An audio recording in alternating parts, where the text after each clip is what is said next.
ये जो स्क्रीन पे स्लाइड दिख रहा है,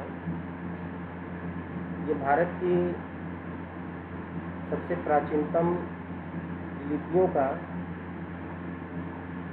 एक स्लाइड है। ये मौर्य लिपि है और मौर्य लिपि माना जाता है कि अशोक के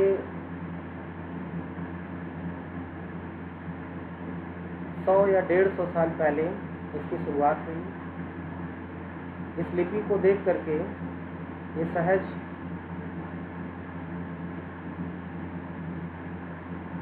समझा जा सकता है कि इस प्रारंभ की जो लिपि है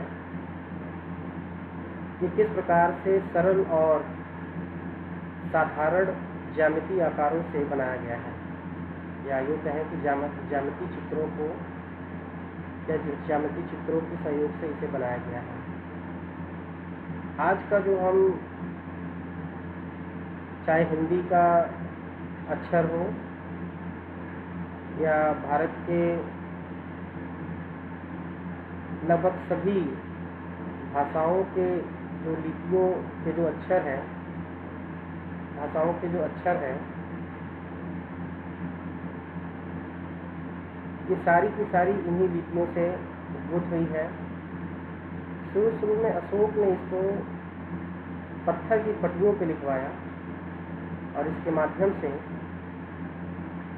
वह अपने विचार को स्थायी रखना चाहता था, जैसा कि उसने इसके लिए अपने राजज्ञादेश में अभिलेख में कहा भी है।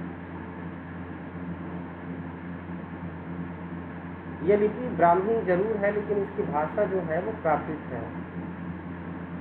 लेकिन कुछ एक और भी लिपियां रही जिसका अशोक ने अपने अभिलेखों में प्रयोग किया, और भी कुछ भाषाएं रही जिसका उसमें प्रयोग किया।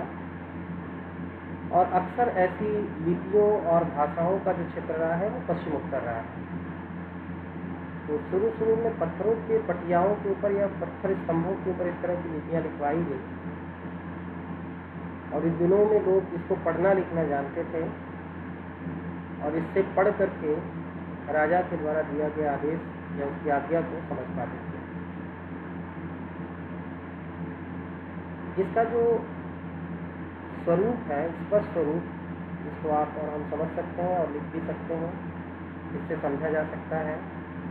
आप देखेंगे ये सारी की सारी स्लाइड, एक तो आप अगर चाहें तो इंटरनेट पर उपलब्ध है, आप देख करके समझ सकते हैं कितनी सरल और बिल्कुल साधारण आकृतियों का इस्तेमाल करके इन अक्षरों को बनाया गया है।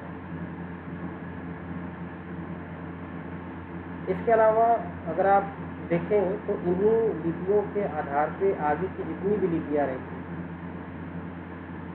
जिनका नामकरण प्रायः जिस शासक या जिस वंश के शासकों का शासन था उनके नाम से किया गया।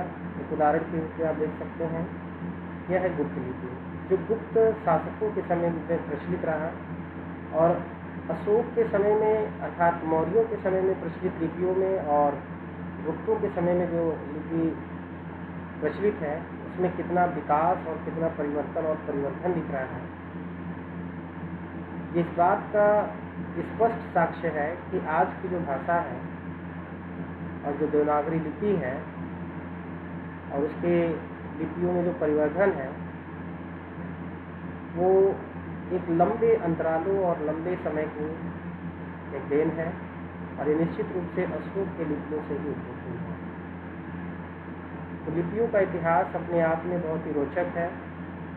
ये जहाँ अशोक या अशोक पूर्व प्रारंभ होती है, तो वर्तमान में भी कहीं न कहीं उसमें परिवर्तन और परिवर्तन हमें देखने को निरंतर मिल रहा है, और वो हम देख भी रहे हैं।